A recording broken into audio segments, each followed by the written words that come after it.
Hello patrons, and welcome back to our first August tutorial, and today we're going to be painting a hedgehog. Now I apologize, normally I don't start off my tutorials with a partially painted painting, but luckily I realized my mistake really early on and was able to stop the recording and restart now for you guys. I'm using a new mic, so hopefully you can hear me better, but I started recording with the mic plugged in but not turned on, so it didn't record any audio whatsoever. So I apologize for that. I'll go over the materials real quick and then we'll get back into the painting. Today we're going to be using my Schmincke watercolors. I'm going to be staying mostly in the earth tone range, but as always, you can use whatever you have on hand that is close to what we have. You don't have to have the exact same materials that I have, just use what you have and what works for you. The paintbrushes that I'm going to be using today are, I have a couple of silver black velvets, a size 6 and a size 8, and then also a couple of Escoda Perlas, the size 2 and the size 8. The silver black velvets hold a lot more water than the Perlas do. The Perlas have more control. I don't know which ones I'm specifically going to be using yet, other than I started off with the Escoda Perla in the size 8. We're going to be painting with the largest brush possible and then working our way down to smaller brushes. We're working on a really tiny little canvas today. This is a 4x6 piece of Kilimanjaro on a block. Kilimanjaro is the Cheap Joe's house brand, but you can use any cotton paper preferably. We're going to be layering a fair amount, I think. So you will want to have a paper, if possible, that can take a lot of water. I thought a lot about how I wanted to do the white spines in this piece, and up until I started drawing my picture, I was pretty convinced I was going to be doing masking fluid in this tutorial, but as I was drawing it, I was really concerned that for me personally, and knowing that I overwork things a lot, I was worried that if I went and put in all these little details of the white spines and painted around them, that when I went to remove the masking fluid and blend them into my painting, I would overwork things. So if you are someone like me that tends to overwork things, I can tell you what I recommend, and that is that I tend not to use as much masking fluid because I have the tendency to overwork it. Instead, what we're going to be doing, or what I'm going to be doing, is using the Dr. P.H. Martin's Bleedproof white ink. This is just a white liquid ink that we can paint on if you haven't seen me use it yet. You can also use a gel pen if you want to, or white gouache, although that won't be quite as opaque. If you are someone who doesn't tend to overwork things and you want to try masking fluid, you can go ahead and do that. Before you get started with your painting, I'd go through and put it on all the areas that you want to preserve, let it fully dry, and then come back to us and rejoin us. The photograph that I'm using as a reference today is this one here of a European hedgehog. You can go ahead and find the link in the description below. I'm going to go ahead and push that off camera just so that you have more space to see me actually working. I'm also going to keep my color chart nearby because I have not used this palette in this layout quite yet, so other than painting the swatch cards, so I want to make sure I know which colors I'm grabbing so I can tell you guys at home what I'm using. I started off this painting using the raw Sienna. Typically raw Sienna is made with PBR7. Schmincke's version is a mixture of PBR7 and PY43, I think, which is yellow ochre. So you can either use raw Sienna or yellow ochre if you are painting along at home and don't have Schmincke's versions. And I think that just about catches you guys up. So sorry about that. I just laid on a very light glaze of this yellow ochre, or sorry, raw Sienna. It's like a yellow ochre, and we're just gonna go ahead and paint in a little bit more there. This is the bright white version of Cheap Joe's. They also have a natural white, which is a bit more yellow. You could use either for a painting like this. It won't make too much of a difference. I just wanted to work on a smaller canvas. I believe in that first take. I don't think I've said it yet in this version. I also wanted to work in a smaller format because for me personally, I work better smaller. A lot of people are opposite of that, where they tend to like to be on bigger paper so they can be loose and free and creative with your brush strokes. I tend to work better smaller because I tend to overwork things. If I have a really large canvas, I get really intimidated by it and I want to put in all the details all over everything. So working smaller actually forces me personally, thanks Cricket, sorry she's making noise in the blinds, it helps me personally go ahead and force myself to work with less detail because the canvas is smaller and I'm not going to be able to put in as many details without it getting crowded. So whichever one works for you, you can work larger if you want to, or you can continue working nice and big. So I didn't change anything about the pose of this hedgehog, so if you're following along at home and you don't want to draw yourself, you can go ahead and print out the reference photo. It's from Pixabay, so it's copyright free, and that way you can go ahead and trace it and follow along with us.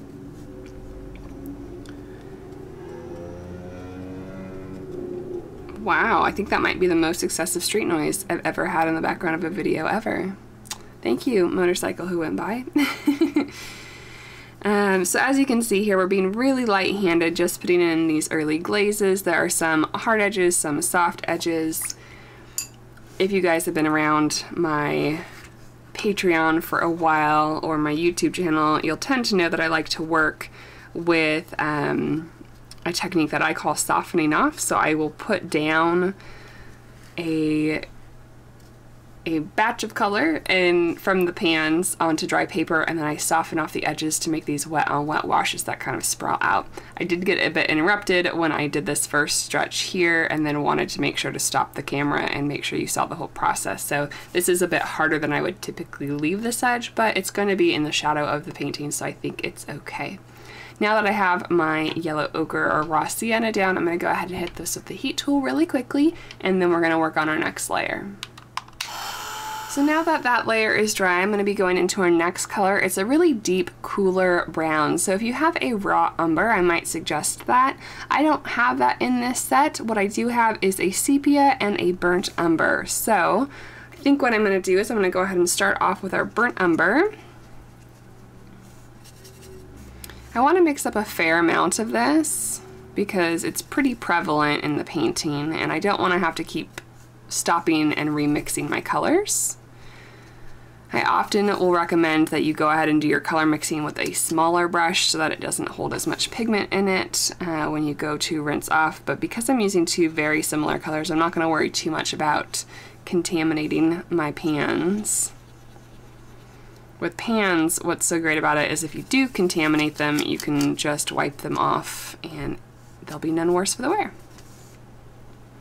So typically I like warmer colors, but this hedgehog does have quite a bit of a cooler tone to it. So I want to make sure that I'm not putting my own personal bias on it too much. I want it to have a feeling like it's my painting, but not too inaccurate to what it is. This paintbrush is loaded with that darker color, and I don't want to waste it by rinsing it off. So what I'm going to do, actually, I realized a little too late for my last layer, is I do want to lay down some of the lighter color, the lighter raw sienna in our background. We're going to have this hedgehog kind of like fading off into a pile of leaves. So I'm going to go ahead and put down some color with a different brush just so that I don't have to wash out that one. I want to keep these really nice and loose, especially because I tend to overwork things. I just want to be real casual with these. The reason I want to do them before I lay in my darker colors is that I want them to be really set back in the painting. I don't want them to be the focus. And when we go in with our darker color, once you start working with darker colors, it's easier to accidentally pick them up and then add them into other glazes that you might have not intended. So you'll always see me do like my dark black highlights kind of last in a painting, because that way they'll stay really crisp and I won't risk ruining some of their edges by coming in on top of them. I want this to blend right into the belly of the hedgehog.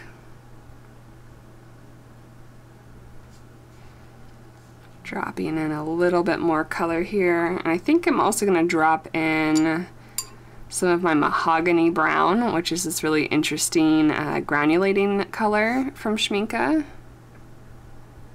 Ooh, that might have been a little too much. Keep in mind, though, that this will dry lighter.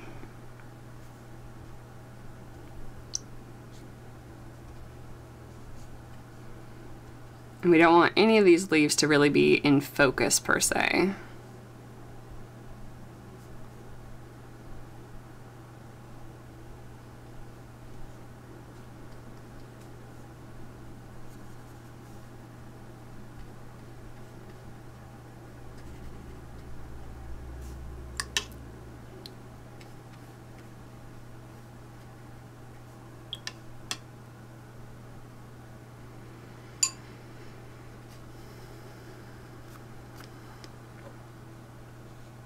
All right, now that we have that in, I apologize. I'm gonna go ahead and dry this one more time and I'll be right back.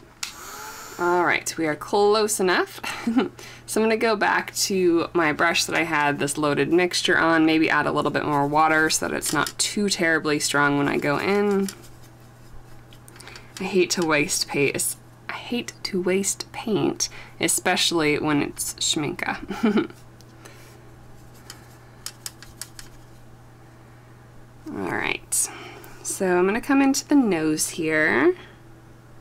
This is gonna look really dark at first, but we're gonna spread it out. Finally gonna rinse off that brush, just so I have more control of what we're putting down here. I'm gonna glaze in this darker color, and then when we get towards the edges here where I want it to fade off to the lighter yellow ochre or raw sienna color, we're gonna kind of flick our brush to make a furry texture.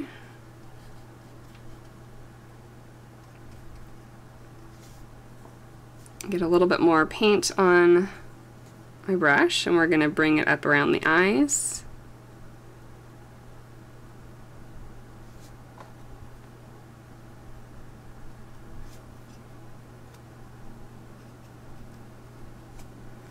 Go ahead and use a paper towel to dot some of that up on the back side. It's spread out a little bit more than I wanted it to.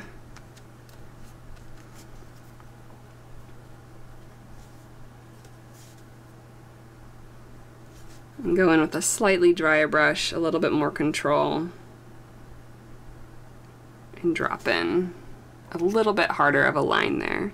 It's still gonna soften off a little bit because the paper is technically damp under there, but it's not gonna have as much moisture on it as it did before.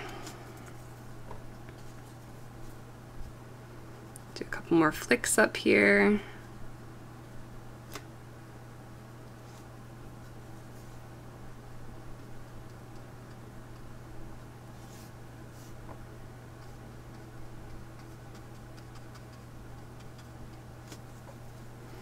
I'm just going to start to put in a little bit of this color over the top of our raw sienna.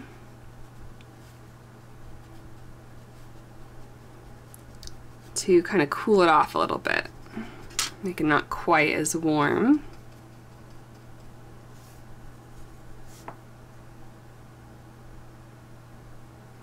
We're going to get pretty dark behind the ear here, the shadow.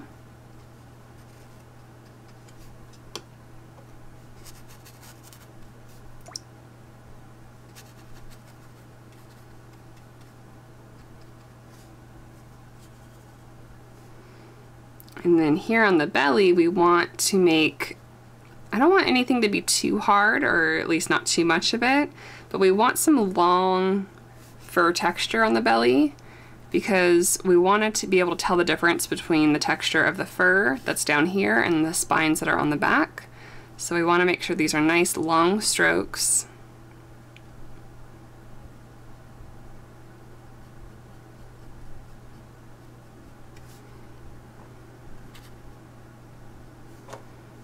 And we're going to soften off some of them so we can have some lost and found edges. And blend these off into the leaves back here.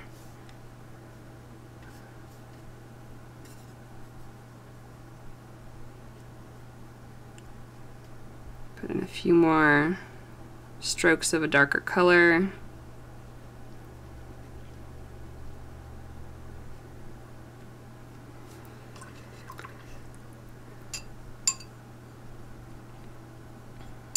The ear is also going to be dark, but you can already see that this is lightened up quite a bit, and we'll even bring it a little bit darker later. I do have my fan going. You might be able to hear it in the background, but because I have the fan going, it's drying my paper maybe a little quicker than it would on its own. Next, I think I will go ahead and put in a little bit of this color, just a first glaze for the ear. The darkest color is in the center here, and then it lightens off.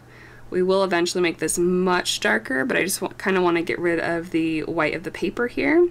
And then also we want to leave room for highlights. there's highlights on the rim of the entire ear. So we just kind of want to set the ground for that. Set the foundation.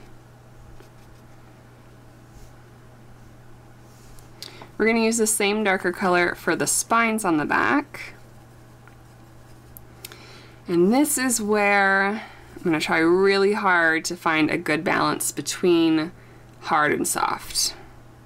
I don't know how I'm going to do it yet. We're going to figure it out together. I do have some reference photos that I was looking at to try and draw inspiration from. I'll tell you about those real quick. The Instagram, I believe, is Watercolors with Rachel. Watercolors by Rachel, sorry. Watercolors with a U. I will go ahead and put her link in the description below. And she paints a lot of hedgehogs in this looser style. And so I was trying to like channel her a little bit. She does do something a little bit like more splattery than I would typically go for in my style. So we're not going to kind of go quite as far, but I will try and take that into consideration. She does these big loose sprawling textures, and then she has white ink over the top, and I think she drops some of the white ink into the watercolor while it's still drying. Like I can see some different textures there. So try and commit this to memory. You guys will have the links there. And then I also want to go back to my reference photo so that I have the kind of essence of the photo that we're working on for this.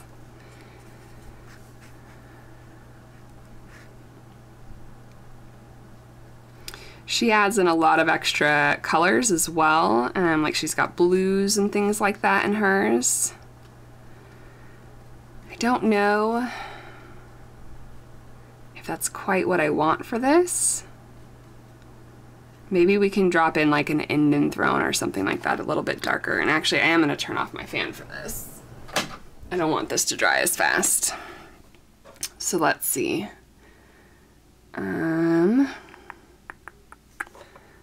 I have Delft blue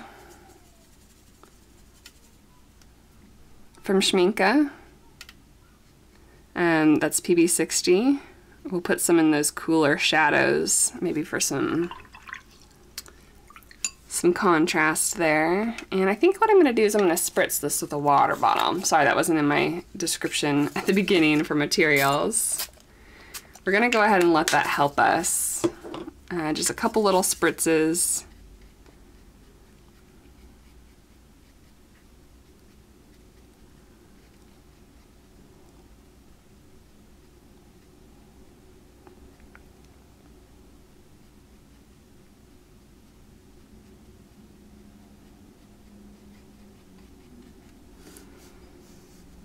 I'm going to get some more sepia.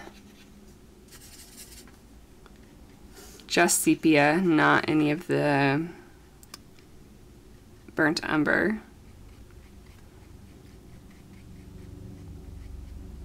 You can kind of see this brush deposits like a dot of paint at the end of my stroke, so it's not perfectly ideal for this. If you have a brush that controls water a little bit better, you might want to consider that. But I think it'll be okay for this looser style that we're going for. Drop a little bit of this blue higher up so it's a little bit more integrated. I definitely think in that reference I showed you, or that example I showed you from Rachel, that she uses perhaps like a straw or even just blowing on her paper to get longer spines. I want to keep mine a little bit shorter.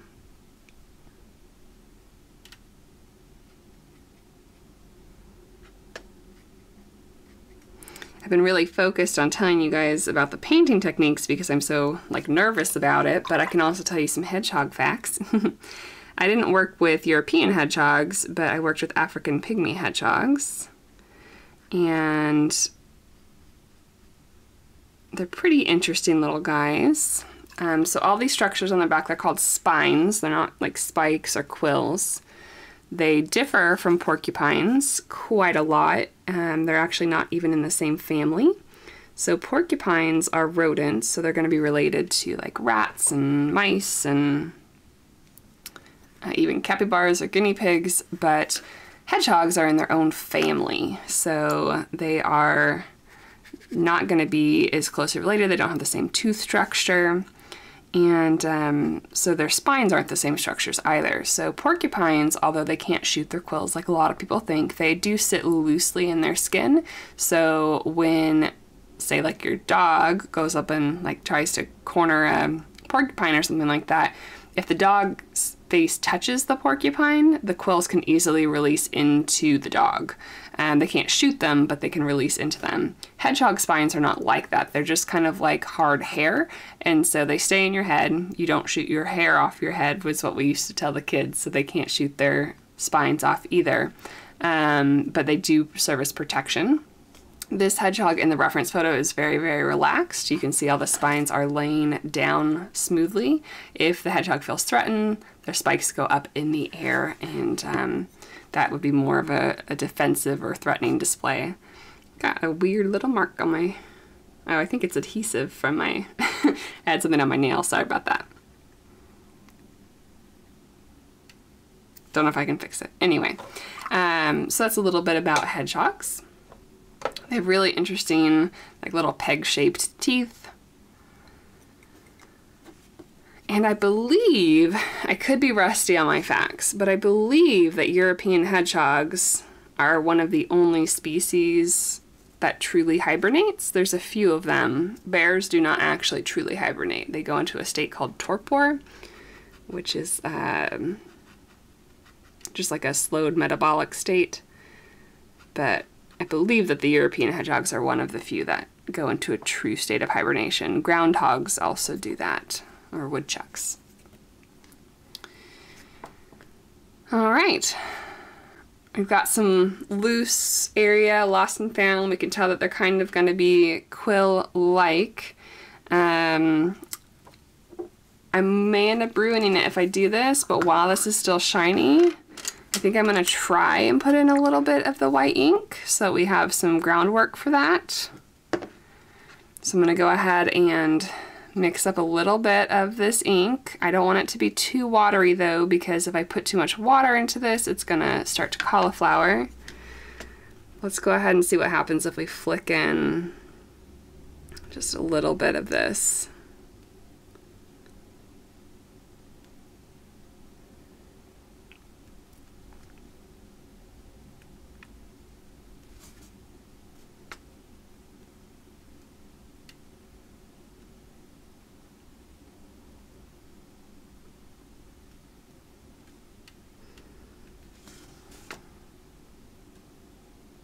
And get some softer edges.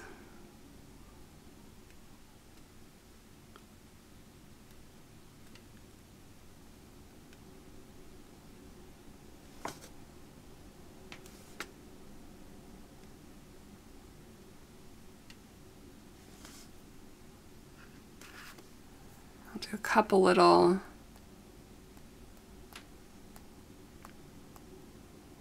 splatters here by tapping on my brush.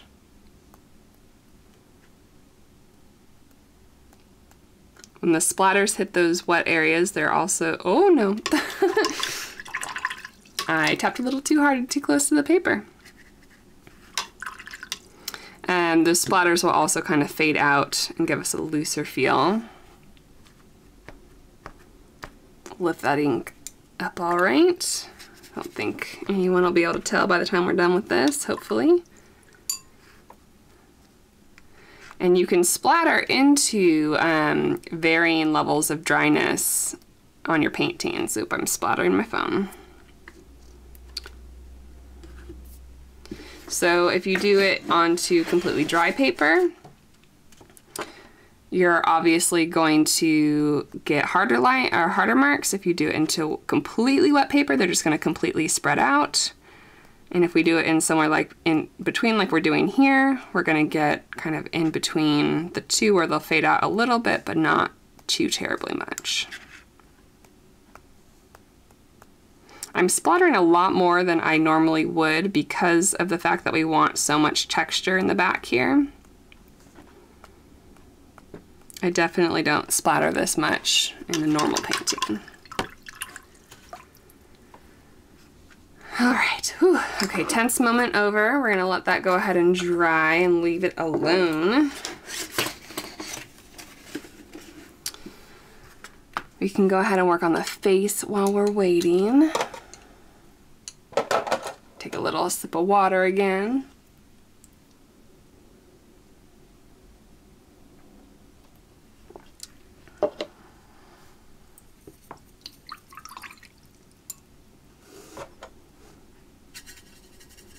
I'm going to go into my dark brown mixture with the sepia. It's mostly sepia with a little bit of the burnt umber mixed in. And we're going to put in some darker areas on the face. I'm going to zoom you in for this.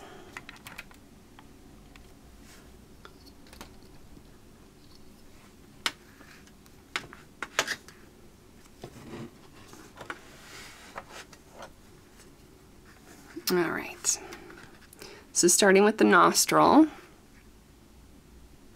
make sure you can see that. I'm gonna go ahead and put in the dark nostril and then kind of flick up for the part that goes into the rest of like the little nasal structure here. I'm laying down that color first, then rinsing off my brush. Drying it off as much as I can, and then just kind of dragging my brush along these edges to soften them off.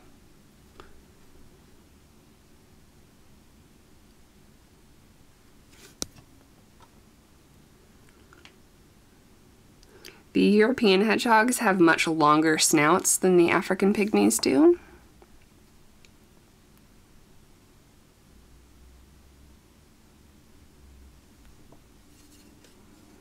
African pygmy hedgehogs are the type that people would have if they have a pet hedgehog. African pygmies are the species that we do that with. They are illegal in California and a couple other states, I believe. And a lot of people have a misconception about why that is. I think I've talked about this before in another video. So I apologize if you've already heard it from me, but they can cause a really bad ecological problem when irresponsible pet owners release them. So I know most of us would not ever think of doing that, and a pet is your family, but there are some people out there that that's not the case, and they will just release an animal if they feel like it no longer suits their needs, or I don't know if they think they're doing something good for the animal, like letting it go free or something. But when you're letting an animal go, first off, if it's in its own habitat, that's still problematic because it can carry disease back to wild populations. But when you're releasing an animal into a foreign habitat, then they can potentially establish themselves as an invasive species, and they can outcompete native wildlife for resources and cause local populations and local species to either become endangered or have other issues. So in California, we have such a habitable climate that if hedgehogs or ferrets were to get out into the wild, they could set up camp and survive there. So that is why they are legal in this state. And so it's not just lawmakers that are trying to keep you from having them, that it's actually there for a good reason. So just know that. I can also attest to the fact that hedgehogs and ferrets both have some of the nastiest fecal matter, I'll put it that way.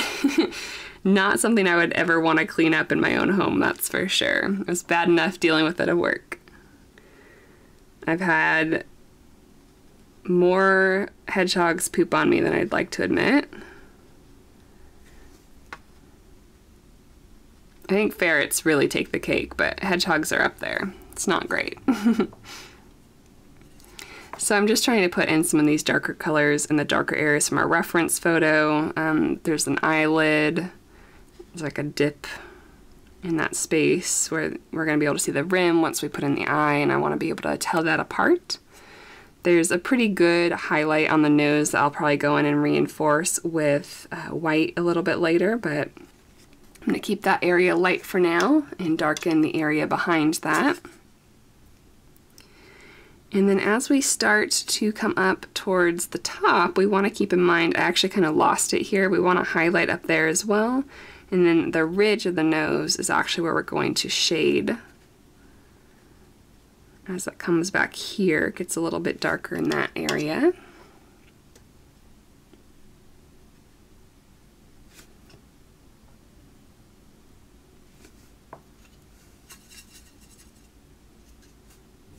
I'm going to add in a little bit more of that burnt umber again, just so we don't get too cool.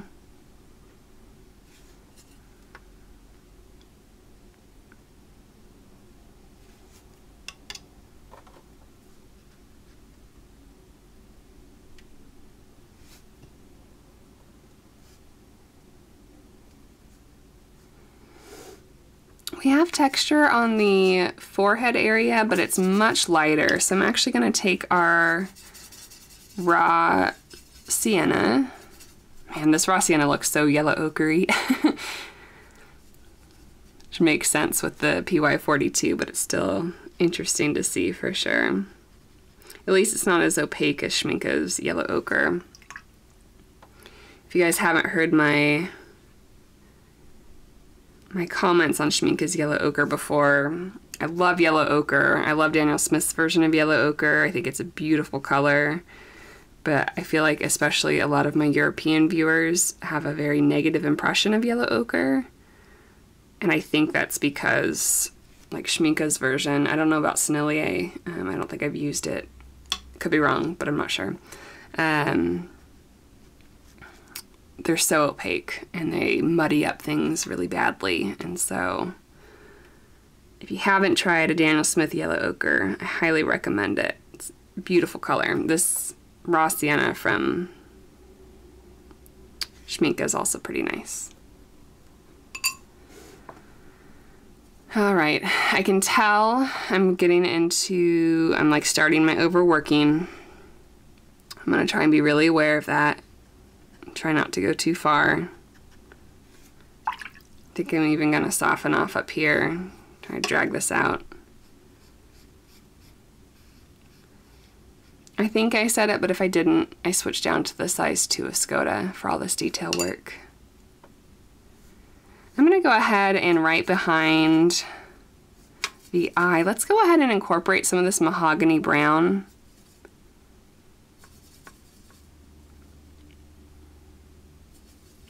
You can use a burnt sienna. I actually don't have a burnt sienna. Mahogany brown's a bit different, but I think it's close enough for whatever you would have in your standard set.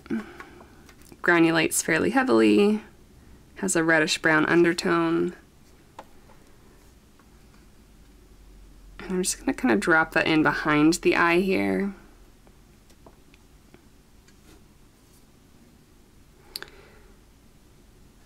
Hedgehogs are one of those animals that I just feel would be better suited for a different medium, like even gouache, or like acrylic or oil, because we have so many of those lighter colors on top of the darker colors. It would be easier to do them that way. But I know some of you guys like a challenge. I'll do my best.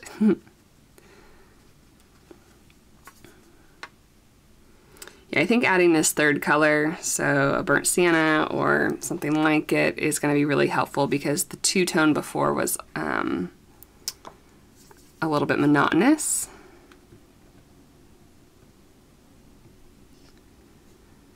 Even though there's not a ton of it in the reference photo, I just think it'll add something nice to it. So with the size 2, I can also get finer lines, so I can go ahead and when I glaze in here, we can get some darker colors, but in a finer tip, so we can, gosh, I'm stumbling over my words, I'm sorry. We can get some of this fur texture in here again. And we just want to suggest the fur. We don't want to draw on every strand. If you guys are looking for someone who does hyperrealism in watercolor, she doesn't post very often, but Kelly Eddington has a video I remember seeing when I first started with watercolor of her painting her cat. And it's incredible. Like, it looks like an acrylic or an oil painting. It's so detailed.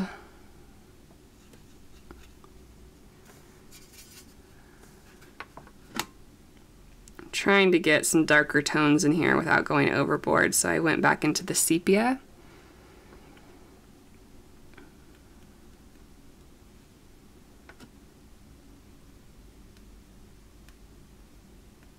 Sepia is a really interesting color for me and like my history with watercolors, because I don't like the color on its own.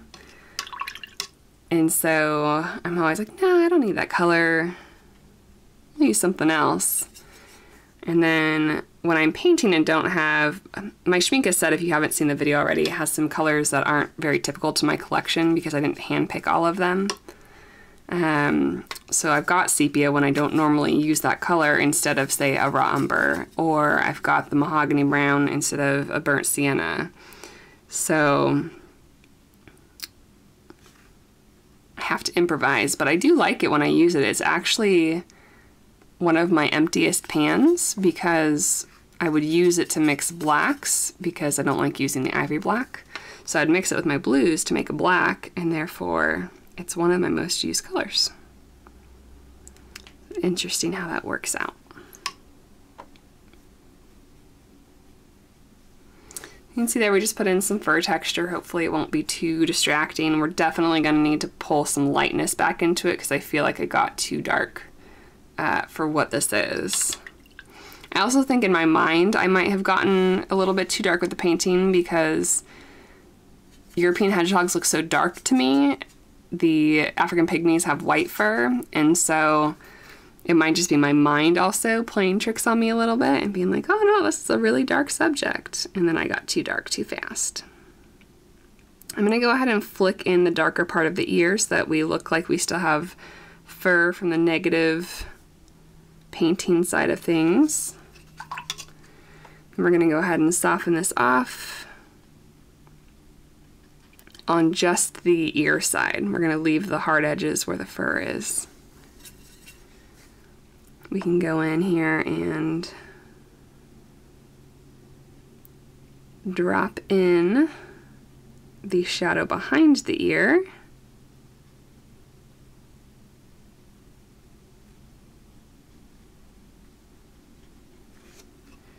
And then also pull that back. Keep in mind that this ink is water soluble, and so it is going to pick up anytime we go over it.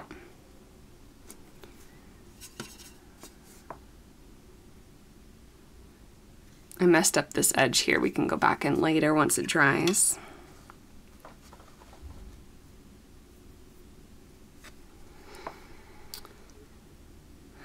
Let's see, what do we want to do here?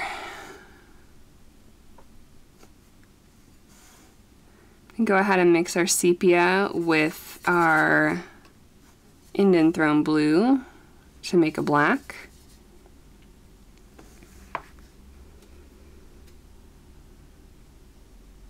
Put that in just under the nose here.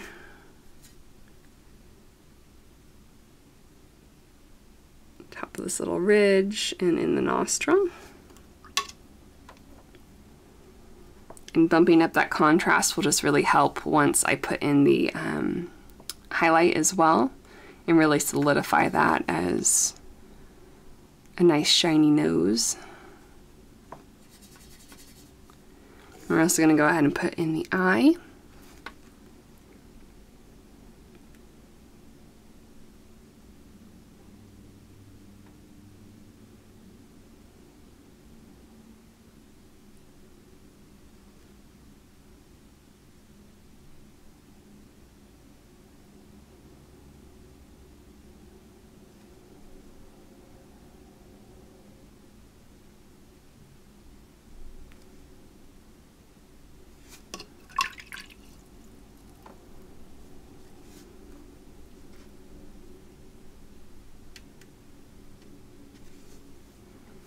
And once we have that dark in, it makes sense to make these surrounding areas that are a similar color to kind of darken and join it. So top eyelid and behind this bottom one. Kind of flicking that up into the surrounding area.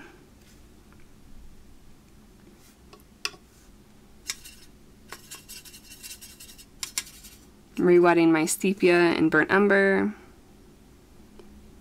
to go ahead and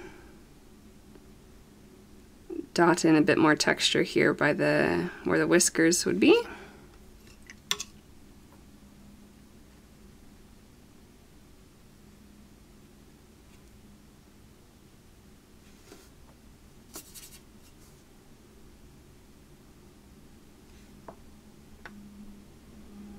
We have kind of silly bottom jaws also. They're really small and they're set back pretty far. That's something also that's not super apparent. Like you can see it if you know it's there on the reference photo, but researching a little bit about the animals that you're painting beforehand can be really helpful, because knowing that about hedgehogs, even if I don't see it in the reference photo, I know what it's supposed to look like, and I don't want to take over drawing something that's not in the reference photo, but I also want to make sure that if something is unclear, that I kind of know what's happening. I did a commission once when I first started taking commissions. It was a white dog and it was very fluffy, and it was a friend of mine that I was doing the commission for. I confirmed the drawing with him that I had drawn based on the photo that they gave me, and after I had finished painting it, they were like, oh, this lump over here that you masked into the rest of the fur, that's actually his leg, and so it looks really off. And I was like, well, why didn't you say that when I drew it out? Because working from photos, they're good references, but they're not going to tell you exactly what's happening in the picture. So had I known that ahead of time, I would have been able to make that look a little bit more convincing as a leg out of context into the painting. I hope that makes sense, and that I wasn't just completely rambling and losing your attention.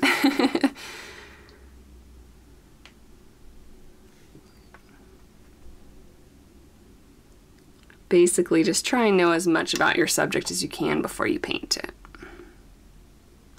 And that way, if you have questions about what something is in a reference, you'll have an easier time deciding how to go about it. All right, I'm gonna go ahead and go in and start along this line of spines here. I wanna put in a little bit more detail. I'm gonna turn the page in whatever direction I need to make sure my hand can get the right angle as we move back into this area. You of course want to draw these lines in the same direction as the spines. And again, we're not drawing every spine, we're just putting suggestions in here and there. I'm going to try and avoid the white ink so that I don't pick up and make a muddy gray color. But I do still want to soften off some of these edges so that they're not all completely harsh. I definitely still want to kind of increase the contrast here behind the ear.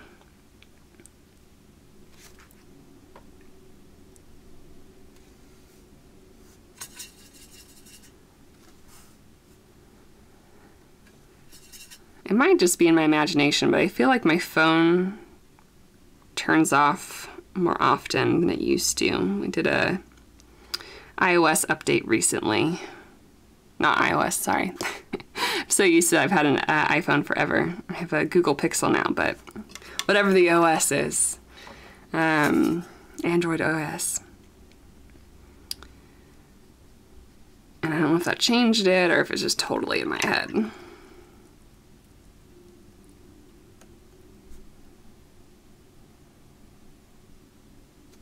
I'm trying to really study right now the transition between the hair and the spines, because it's something that's super clear in the picture, but it's not clear in my painting. Go ahead and put in some darker tones here. Flick up. Oh, I didn't say it either. I implied it earlier, but these spines are shorter than the hairs. So all these lines up here, I want to keep them shorter than the long fur that we did down here. All right, I'm gonna go ahead and take some of this mahogany brown from earlier and the raw sienna from earlier and just try and put in a little bit more texture here with the leaves in the background, just to contrast a little bit.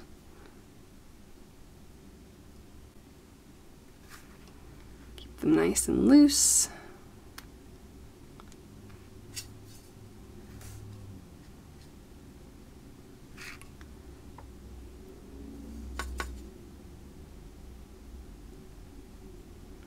There's a really sweet children's book called Ouch, and it's about a European hedgehog that's getting ready for winter, for hibernation. So there's all the fall leaves, and then she gets, I think the first thing is an apple, like falls out of a tree and lands in her spines and gets stuck, and so she goes and tries to find someone to help her remove it, one of the other forest animals. And each one of them tries to help and just something else gets stuck in her spines. And so she's got like a leaf and berries, and I always think of that book when I'm thinking of hedgehogs, and reminds me of fall. We're coming up on fall.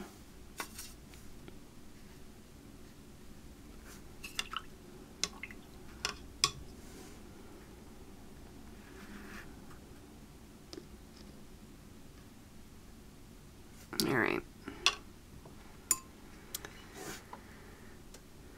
Let's zoom out a little bit again so we can get perspective overall. I'm trying to decide what to do over here. Like, I don't know if we want some like blustery leaves blowing around. I feel like it abruptly ends right here, and I don't want to continue the spines up because the spines don't go that direction, but I do feel like it's a bit empty in the space itself. So let's see if we can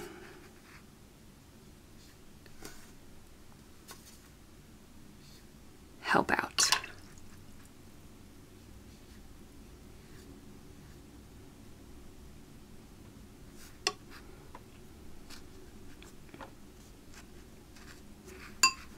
I still want to keep all this space back here really loose, and so I'm softening off that transition between the leaves and the spines.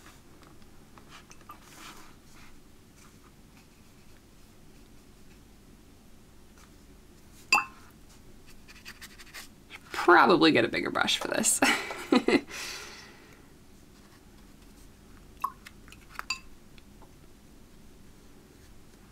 was trying not to have this run into the edge of the paper because the bottom doesn't. So I wanted the top to be self-contained also.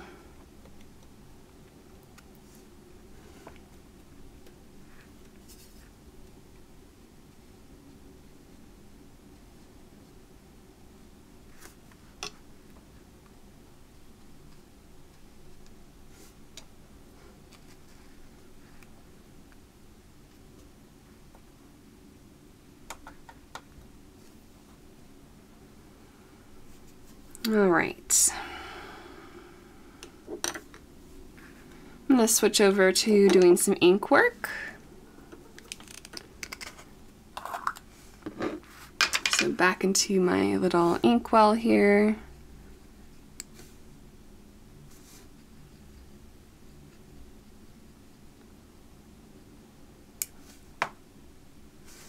Trying to mix up the right consistency of having enough pigment in there, but also being able to paint and flow really well. We might need a size 1 to go into like around the nose.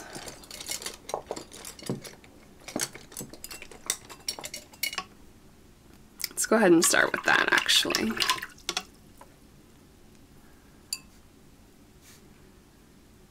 little teeny tiny brush for little teeny tiny details, not too much water. Oh, is this my bad brush? Whoops. This is the brush that has started fraying at the ends.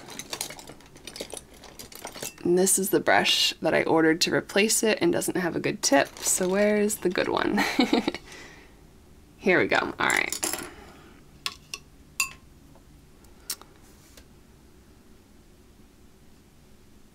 Perfect.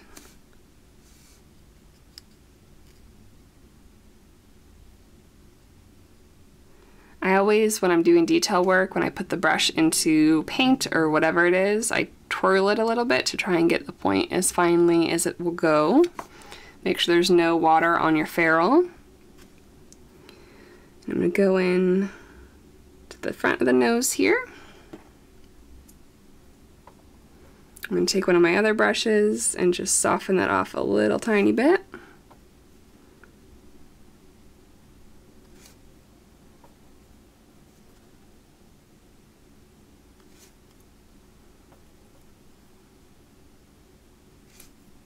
I came back a bit too far, so we can go in again once this dries and reinforce that shadow on the nostril.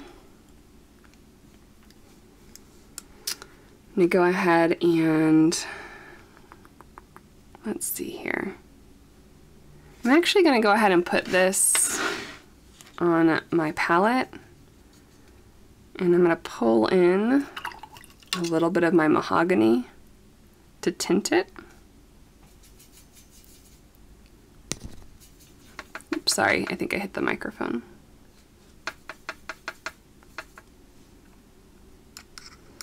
Actually, this is a closer color than what I want. It's really just lightly tinted. I think that one on my palette's gonna be too dark. This might even be too dark. We'll just go for it. Let's mix it all up. We can come across the nose here.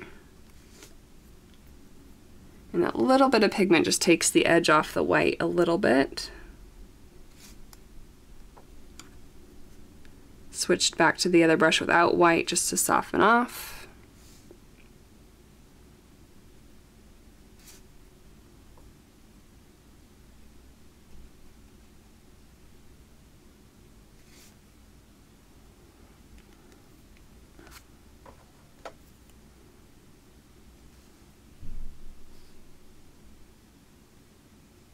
I'm going to flick in some little hairs up over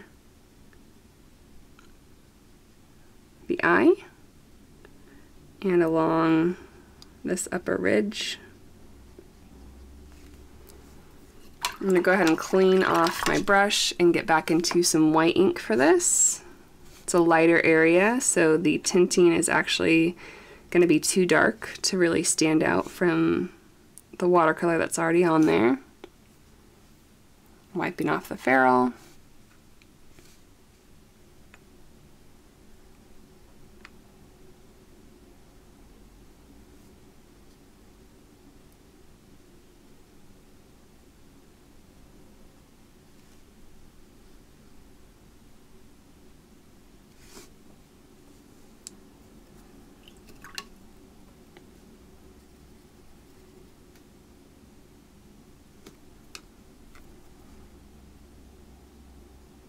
We're going to go back to the kind of brown mixture. I'm just going to try and dot in a couple little spots here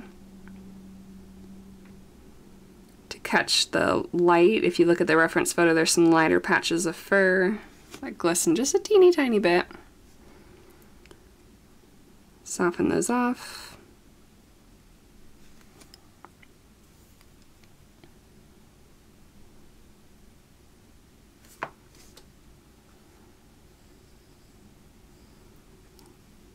Move that brown over on my mixing lid so there's more room for some of the white.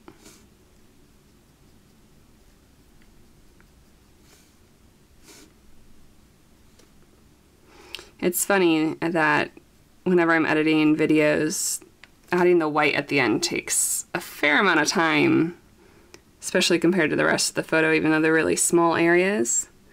but they're really important, so gotta take some time to work on them. But it can be boring to watch sometimes, so apologize.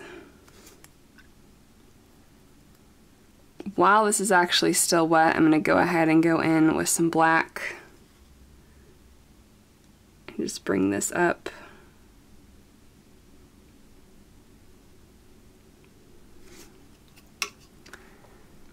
This highlight here got a little too large.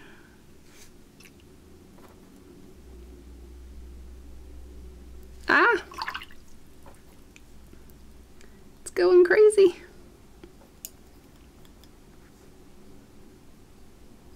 Okay, I'm just going to pick up the extra white that's on here. We'll come back to it and kind of reset things once it's dry.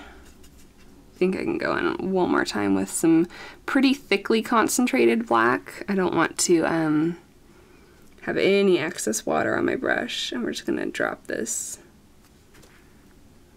top ridge back in. This area around the eye is a little bit too light, so I'm going to go ahead and mix up a little bit of the sepia. We're just going to glaze over it, bring the whole area down a little bit.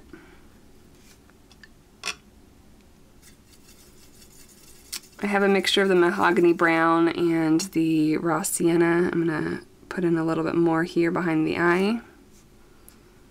It's really lacking any kind of texture there.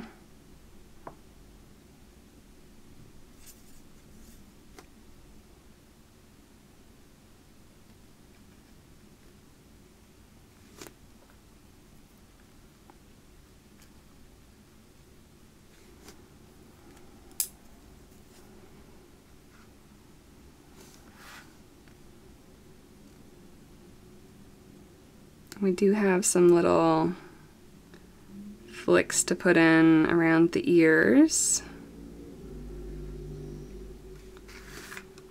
And then underneath.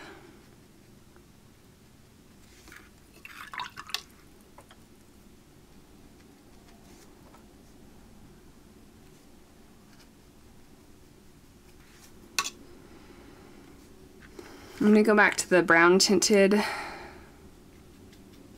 mixture to put in some longer strands. Again, we want to stop doing these really short ones, and we want to do like really intentionally long furry strokes. But we don't want too many of them, and I don't want them to be too hard. So after they go in, and pull them out, make them a little bit longer and soften them off.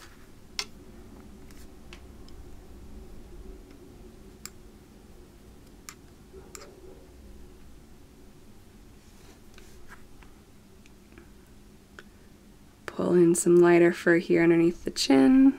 There's a whole rim there that's you can see in contrast with the background, but I don't have the background on that section of the painting, so you're not going to be able to see it as much.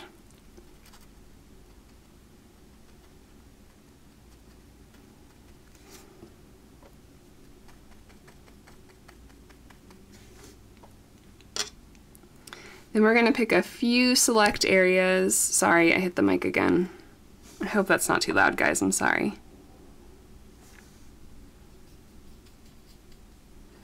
With our brown. Oh yeah, I'm going to have to clean my phone after this. There's white paint splattered all over it. We're going to put in a couple long flicks.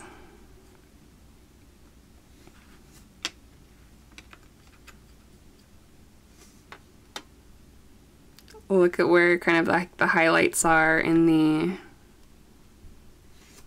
photo. This one's too prevalent.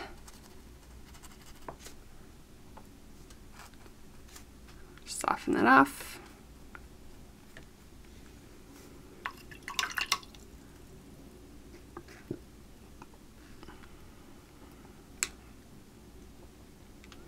I'm going to go back into this eye. It should be dry enough now. It's not perfectly dry, but it should be dry enough.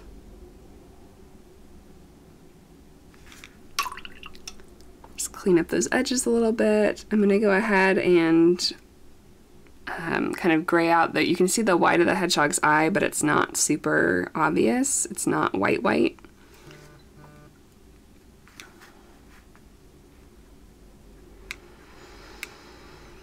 I was gonna go back into the back of the hedgehog, but I'm worried that if I do, it's gonna be too much. Like I'm gonna overwork it. I'll pull a little bit more ink into the lid of my container here.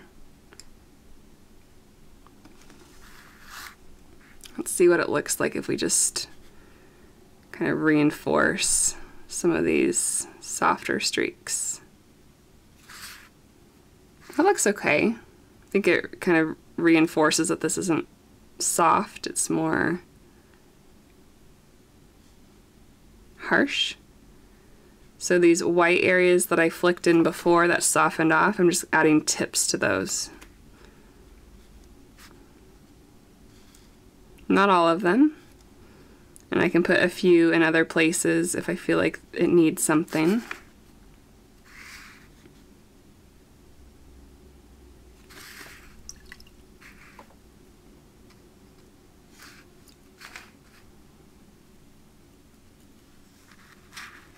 All right, it's not photorealistic, but I think we kept some watercolor qualities about it without getting too terribly overworked. It's definitely not like a masterpiece or anything, but for something I was so afraid of tackling, I think it's all right.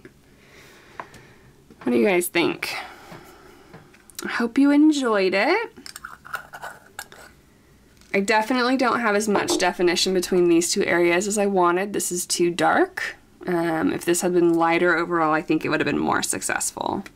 But I don't have a way really to lighten that up and keep the watercolor quality. I could go in with gouache and make it like a yellow ochre or a raw sienna type of color, but I think I would lose it. So I'm gonna go ahead and leave it the way it is, and I'll just know for the next time I paint a hedgehog that we want to keep the underbelly a little bit lighter, more of that light color, and keep that dark color for the back. All right, thank you guys for joining me today. Our next tutorial is going to be a black horse, also at the request of one of our patrons. And after that, I think the third one for this month is going to be a ringtail lemur. So I'll see you guys in those, and until next time, happy painting.